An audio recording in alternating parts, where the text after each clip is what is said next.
Salam saudara-saudara yang dikasihi oleh Tuhan, selamat berjumpa kembali dalam channel ini untuk mendengarkan firman Tuhan. Saya berdoa buat saudara-saudara semua selalu sehat dan terlebih lagi selalu di dalam berkat-berkat Tuhan. Sebelum kita mendengarkan firman-Nya, marilah kita berdoa. Damai sejahtera Allah yang melampaui segala akal akan memelihara hati dan pikiranmu di dalam Kristus Yesus. Amin. Saudara terkasih, yang menjadi khotbah pada kebaktian rumah tangga, pertanyaan ataupun persodipen di minggu ke-10 setelah Trinitatis diambil dari Ibrani 12 ayatnya yang ke-18 sampai ayatnya yang ke-29 dengan tema ibadah yang berkenan kepada Tuhan. Saya akan bacakan nats firman ini untuk kita dan demikianlah firman Tuhan. Sebab kamu tidak datang kepada gunung yang dapat disentuh dan api yang menyala-nyala, kepada kekelaman, kegelapan, dan angin badai, kepada bunyi sangkakala dan bunyi suara yang membuat mereka yang mendengarnya memohon supaya jangan lagi berbicara kepada mereka, sebab mereka tidak tahan mendengar perintah ini. Bahkan jika binatang pun yang menyentuh gunung, ia harus dilempari dengan batu. Dan sangat mengerikan pemandangan itu, sehingga Musa berkata, "Aku sangat ketakutan dan sangat gemetar." Tetapi kamu sudah datang ke Bukit Sion, ke kota Allah yang hidup, Yerusalem sorgawi, dan kepada beribu-ribu malaikat, suatu kumpulan yang meriah, dan kepada jemaat anak-anak sulung yang namanya terdaftar di sorga, dan kepada Allah yang menghakimi semua orang, dan kepada roh-roh orang-orang benar yang telah menjadi sempurna, dan kepada Yesus pengantara perjanjian baru, dan kepada darah pemercikan yang berbicara lebih kuat daripada darah Habel. Jagalah supaya kamu jangan menolak Dia yang berfirman, sebab jikalau mereka yang menolak Dia yang menyampaikan firman Allah di bumi tidak luput, apalagi kita jika kita berpaling dari Dia yang berbicara dari sorga. Waktu itu suaranya menggoncangkan bumi, tetapi sekarang Ia memberikan janji, suatu kali lagi Aku akan menggoncangkan bukan hanya bumi saja, melainkan langit juga. Ungkapan satu kali lagi menunjuk kepada perubahan pada apa yang dapat digoncangkan, karena ia dijadikan supaya tinggal tetap apa yang tidak tergoncangkan. Jadi karena kita menerima kerajaan yang tidak tergoncangkan, marilah kita mengucap syukur dan beribadah kepada Allah menurut cara yang berkenan kepadanya dengan hormat dan takut. Sebab Allah kita adalah api yang menghanguskan. Demikian pembacaan firman Tuhan.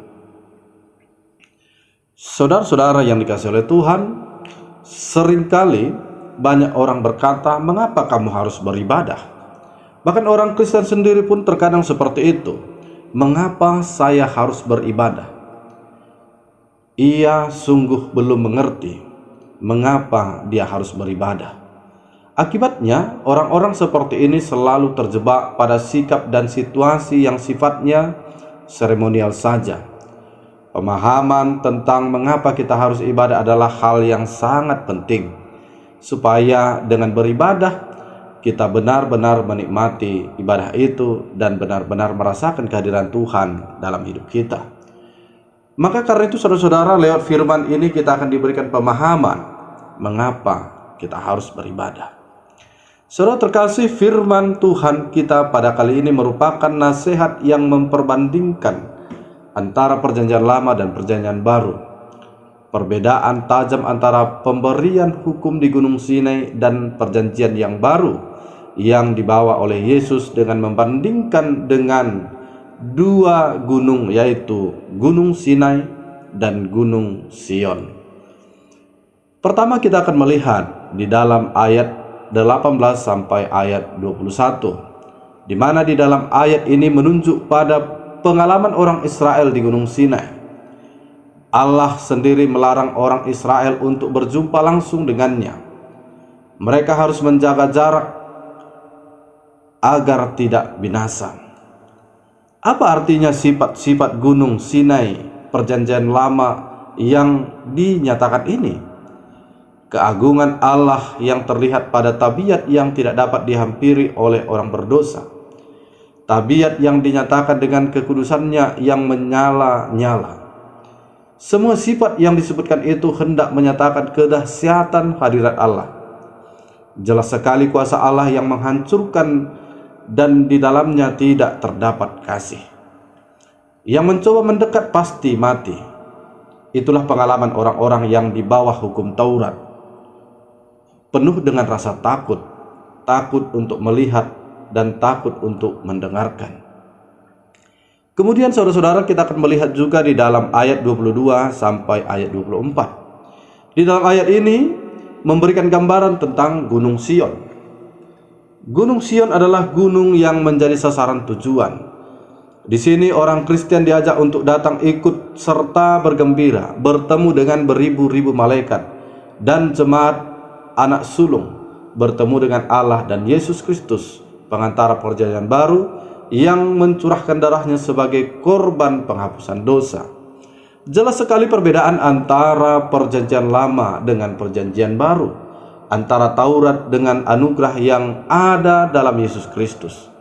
Dalam Roma 8 ayat 1 jelas dinyatakan, demikianlah sekarang tidak ada penghukuman bagi mereka yang ada di dalam Yesus Kristus.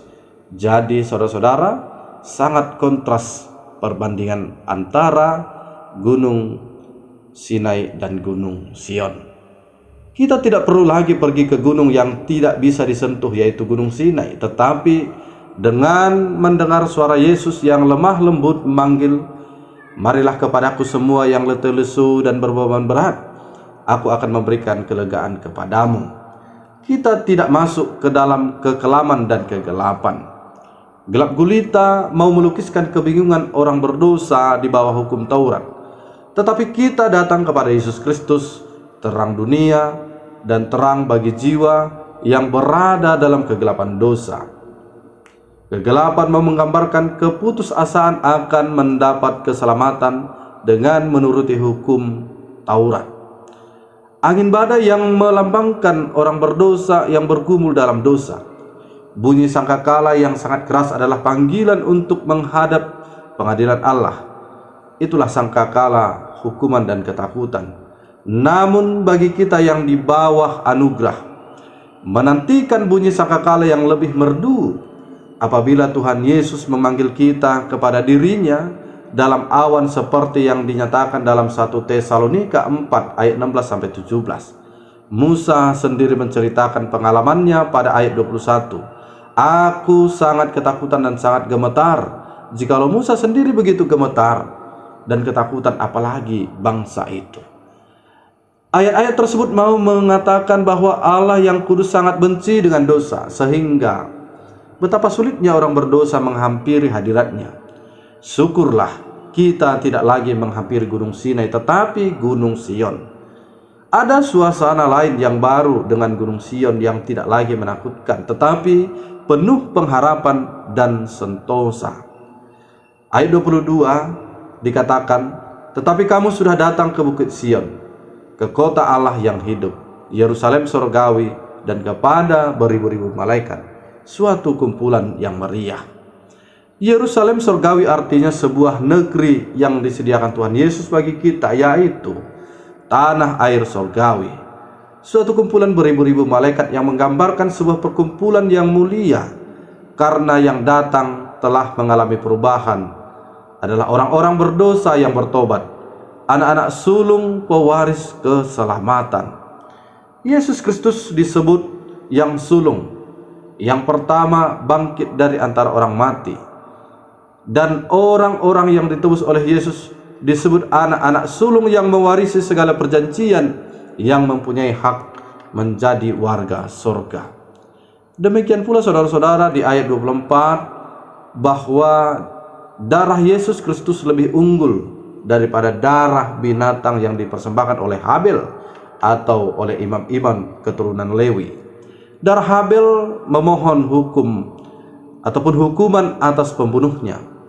Waktu Habel dibunuh, darahnya di tanah menuntut pembalasan, yang bisa kita baca dalam Kejadian 4 ayat 10. Sedangkan darah Kristus memohon ampun bagi pembunuh-pembunuh itu. Waktu Yesus dibunuh, darahnya membuka jalan untuk perdamaian. Pengorbanannya telah memungkinkan manusia untuk bersahabat dengan Allah. Apa yang mau dicapai dengan mengungkapkan Gunung Sinai dengan Gunung Sion dan darah Habel dengan darah Kristus?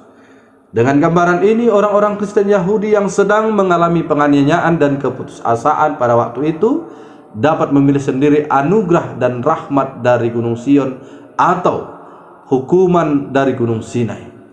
Dahulu manusia ada di bawah kekuasaan hukum Taurat yang menakutkan. Hubungannya dengan Allah merupakan jarak yang tak dapat dijembatani dan rasa takut yang mengerikan. Tetapi setelah Yesus datang, hidup dan mati, maka Allah yang berada jauh menjadi dekat dan jalan menjadi terbuka untuk datang ke hadirat-Nya. Yesus membuka sebuah lembaran baru. Ada perubahan yang sangat mendasar. Kemudian saudara-saudara, kita akan melihat di ayat 25 sampai di ayat 29. Pada bagian ini disampaikan peringatan keras kepada kita, di mana di ayat 25 dikatakan, "Jagalah supaya kamu jangan menolak Dia yang berfirman." Suatu ajakan kepada setiap orang agar dalam keadaan bagaimanapun jangan menolak Allah yang telah berfirman dalam diri Yesus Kristus. Sebab jika menolak atau murtad dari Kristus akan menerima hukuman yang lebih berat lagi. Hal ini diungkapkan kalau dulu hanya menggoncangkan bumi saja, maka sekarang akan menggoncangkan bumi dan langit juga. Kalau dahulu Musa hanyalah penyiar firman Allah atau penyambung lidah, artinya melalui Musa Allah berfirman. Namun kehadiran Yesus bukan hanya penyiar firman Allah, tetapi adalah firman Allah sendiri yang menyatakan karya keselamatan Allah. Oleh karena itu, karya keselamatan Allah yang mengagumkan di dalam Yesus Kristus, kita diajak untuk mengucap syukur kepada Tuhan. Ungkapan syukur ini akan mendorong kita melayani Tuhan, beribadah kepada Tuhan menurut cara yang berkenan kepadanya, dengan hormat dan takut kepadanya. Kendati Allah itu penuh belas kasih, artinya Allah kita akan menghakimi kita dengan kebenarannya.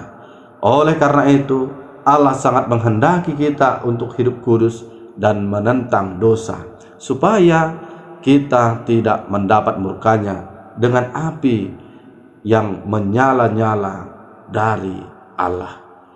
Saudara-saudara yang dikasihi oleh Tuhan, ada beberapa hal yang menjadi perenungan kita lewat firman ini.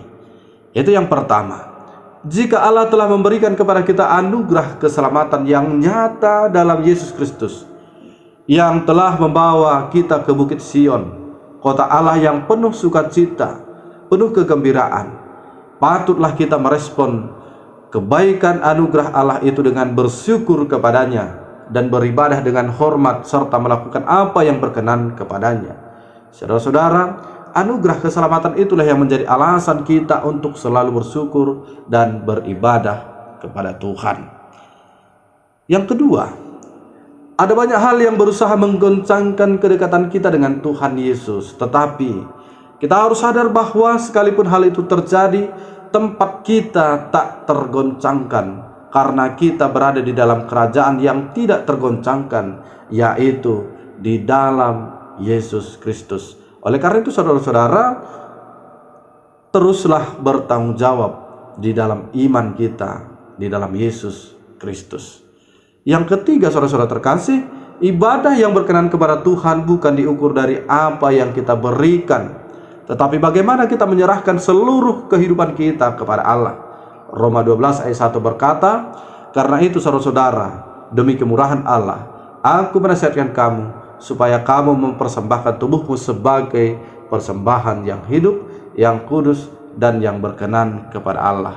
Itu adalah ibadahmu yang sejati. Maka karena itu saudara-saudara, dari sini kita mengetahui bahwa ibadah kita bukan hanya sekedar bergereja, ibadah kita bukan hanya sekedar memberikan persembahan, tetapi ibadah kita adalah dengan memberikan seluruh tubuh kita kepada Tuhan.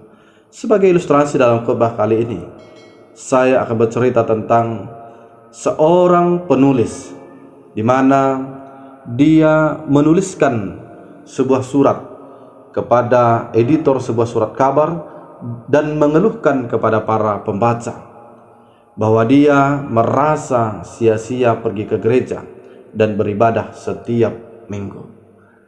Di dalam tulisannya dia berkata, "Saya sudah pergi ke gereja dan beribadah selama 30 tahun, dan selama itu saya telah mendengar 3.000 khotbah. Tapi selama hidup saya tidak bisa mengingat satu pun khotbah-khotbah itu. Jadi saya rasa saya telah memboroskan begitu banyak waktu. Demikian pun para hamba Tuhan itu telah memboroskan waktu mereka dengan khotbah-khotbahnya." Surat itu menimbulkan perdebatan yang sangat hebat dalam kolom pembaca. Perdebatan itu berlangsung berminggu-minggu sampai akhirnya ada seorang yang menulis demikian. "Saya sudah menikah selama 30 tahun. Selama ini istri saya telah memasak 32.000 jenis masakan. Selama hidup saya tidak bisa mengingat satu pun jenis masakan yang dimasak istri saya. Tapi saya tahu bahwa masakan-masakan itu telah memberi saya kekuatan yang saya perlukan untuk bekerja. Seandainya istri saya tidak memberikan makanan itu kepada saya, maka saya sudah lama meninggal." Sejak saat itu tidak ada lagi komentar tentang khotbah. Saudara-saudara, perlu untuk kita renungkan juga. Perlukah kita ke gereja dan beribadah kepada Tuhan? Maka mari kita menjawabnya dalam hati kita masing-masing. Demikian firman Tuhan. Terima kasih Bapa di surga buat firman yang telah mengingatkan kami, supaya kami betul-betul berterima kasih atas segala anugerah Tuhan, cinta kasih Tuhan. Bapa, demikianlah juga kami berdoa buat setiap pendengar firman Tuhan, seluruh jemaat Tuhan. Engkau senantiasa selalu memberkati, dan segala dosa-dosa kami ampuni kami, supaya kami layak menerima berkat Tuhan. Dalam Kristus Yesus kami berdoa. Amin.